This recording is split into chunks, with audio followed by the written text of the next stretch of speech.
So today we're talking a little bit about forming an embouchure on the trombone. Now this is a very sensitive topic, so please don't take this video as a final word. It's just what has worked for me. It's just my own take on things. Everyone has their own philosophy. Make sure to do your research if you want to find out more about it. There's tons of videos out there, books, articles, etc. So please check those out. Another thing to keep in mind is that if you have an instructor that's kind of setting you down towards a certain path in terms of embouchure and starting out, please do what they're saying, especially if it's working for you. I know for me that this is something that I'm still working on, and I think I will be for the rest of my life, but at this point I don't really think about it too much. There's a lot of different things you can do that'll kind of set you down towards the right path. So once again, it's my own take on it. If you've been playing for some time already and you feel like you have a really bad setup, it's not efficient, it's hurting you, things are really progressing really slowly, of course if you're practicing. One thing you can do is slowly and gradually replace what you're doing now. Quitting cold turkey all of a sudden is a big hindrance to your performing and your playing, just because you have to start all over again. You can't play a note barely. So you can take some of the things that I talk about here in this video and kind of over time replace the habits that you have. Basically, you're building new habits to replace your current habits. Another thing to keep in mind is that roots and genetics make a big difference in your playing and your setup.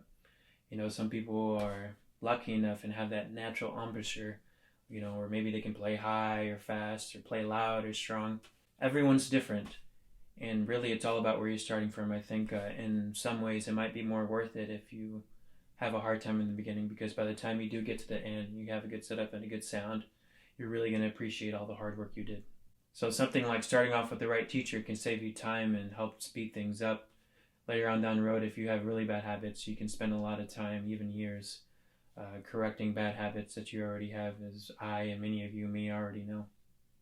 But don't worry, if you do have bad habits and want to correct some of them and have a successful trombone playing career, you can fix some of these things. I know because I've done it before.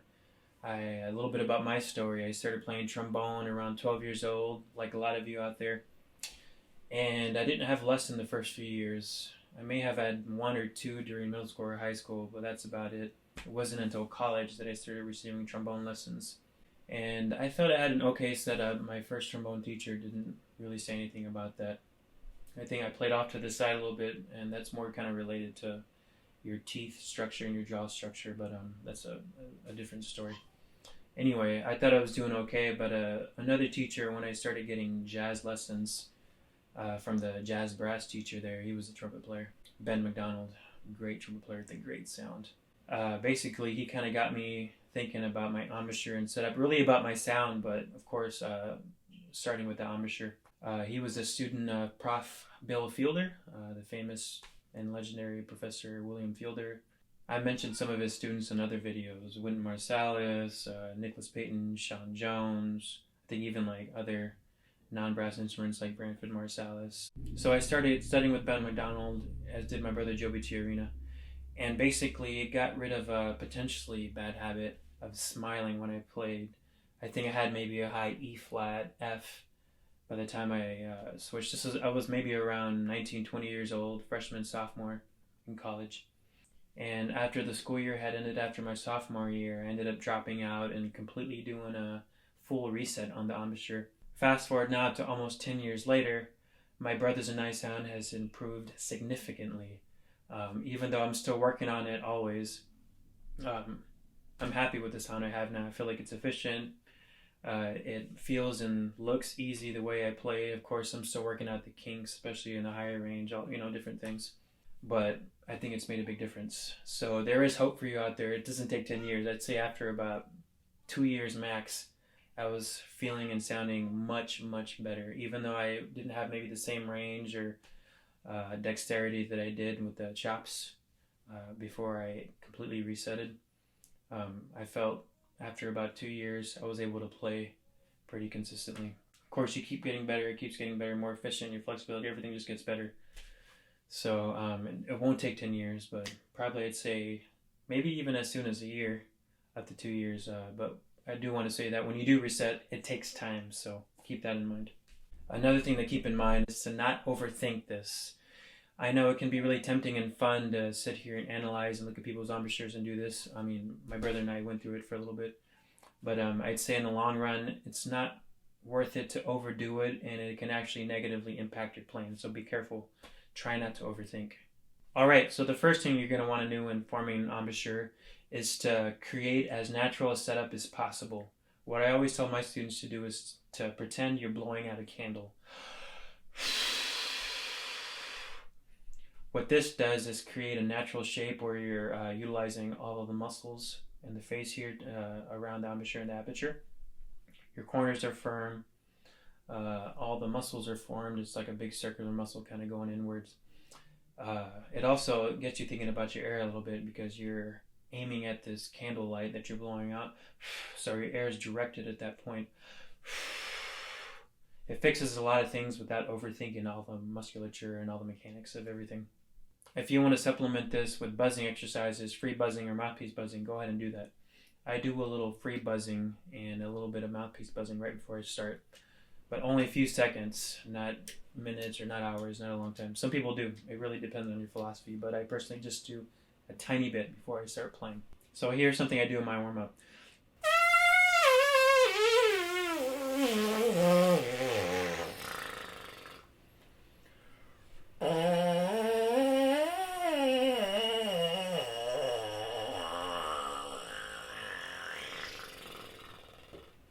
And that's about all the buzzing I might do. I might do a little bit more, a little less. But that's really all I need. And then I go play.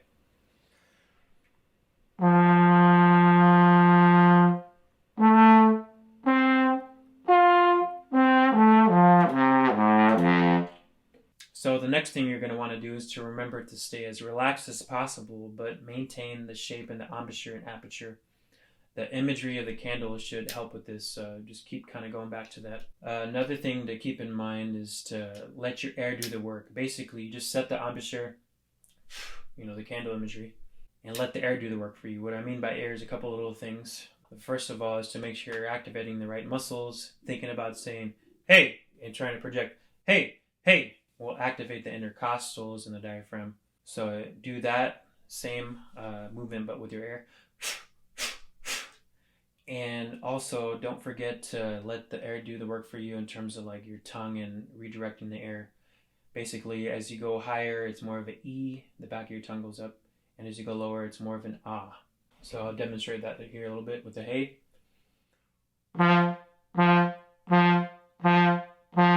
Hey, hey, hey. And as I go higher, basically my tongue goes higher. I don't want to overthink it, but this is just kind of to give you a little mechanics. But kind of keep these in the back of your head.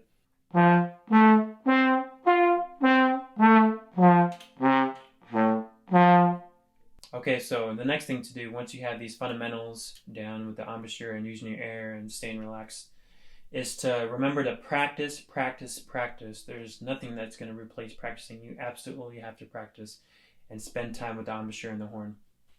So try to do everything you can get your hands on that works on long tones, lip slurs, flexibility, articulation, everything. It's all going to help you develop your embouchure and get ready for a number of different situations. So after that, you're going to want to embrace this next phrase. Soft playing is your friend. Now, this is something that I learned much later on down the road, actually within the last few years. I wish I would have started earlier. What soft playing does for your playing is that it allows you to keep the shape of your embouchure and aperture for much longer. It allows it to really form. When you play loud, it kind of destroys everything. You might be able to hold it for a while and get that nice, big, rich sound. But similar to like lifting really heavy weights, you're going to get tired much faster as opposed to like high reps with less weight. So embrace playing softly. Another side note on that is that it's going to help you with your range and your endurance. The final thing is to be patient and consistent. This is going to take years to develop if you're consistent. It's not going to develop overnight. It's going to take years. If you're practicing every day, it's still going to take years. Although you're going to be able to see yourself improve little by little and kind of reach maybe certain checkpoints. It's going to take a long time to really kind of be at the point where you don't really have to think about it or it's not limiting you. So I know, like I said earlier, for me, it's a lifelong thing. I'm still working on it, even though I can do a lot of things now. I'm always trying to increase my range, my endurance, minimize jaw movement and embouchure movement. but the more consistent you are, the faster you're going to develop. If you're taking a few days off here, there, or even longer weeks and months, then it's going to take you much longer to develop the embouchure. So it's, I think, similar to weightlifting, where you're always in a state of hypertrophy or atrophy. Basically what that means is your muscles are either growing or diminishing, getting bigger, smaller, always. There's no in between. Being consistent basically means at the very least you're maintaining, which means you're kind of staying in this range here. But generally you want to aim to get better and better and better, and that's what regular practice is going to do. If you do have to take days off, I would recommend bringing a mouthpiece with you if you're on a trip or something, or at least buzzing, playing even for 5 minutes makes a huge difference to remind your chops and basically maintain the integrity of the muscle memory. Okay, so that's everything for today. I hope this really helps a lot of you out there, or at the very least kind of gives you a different take on things and kind of maybe gets you thinking about forming an embouchure differently. I know I wish I would have had some of this training early on, but at the same time I think I'm glad I went through that whole journey of slowly replacing things. I just love music and trombone, so I wouldn't have it any other way. If you found this video useful or interesting, please like it and share it, and consider subscribing to my channel. If you have any questions or comments or requests, please leave them down below. And otherwise, we'll see you all next time. Peace.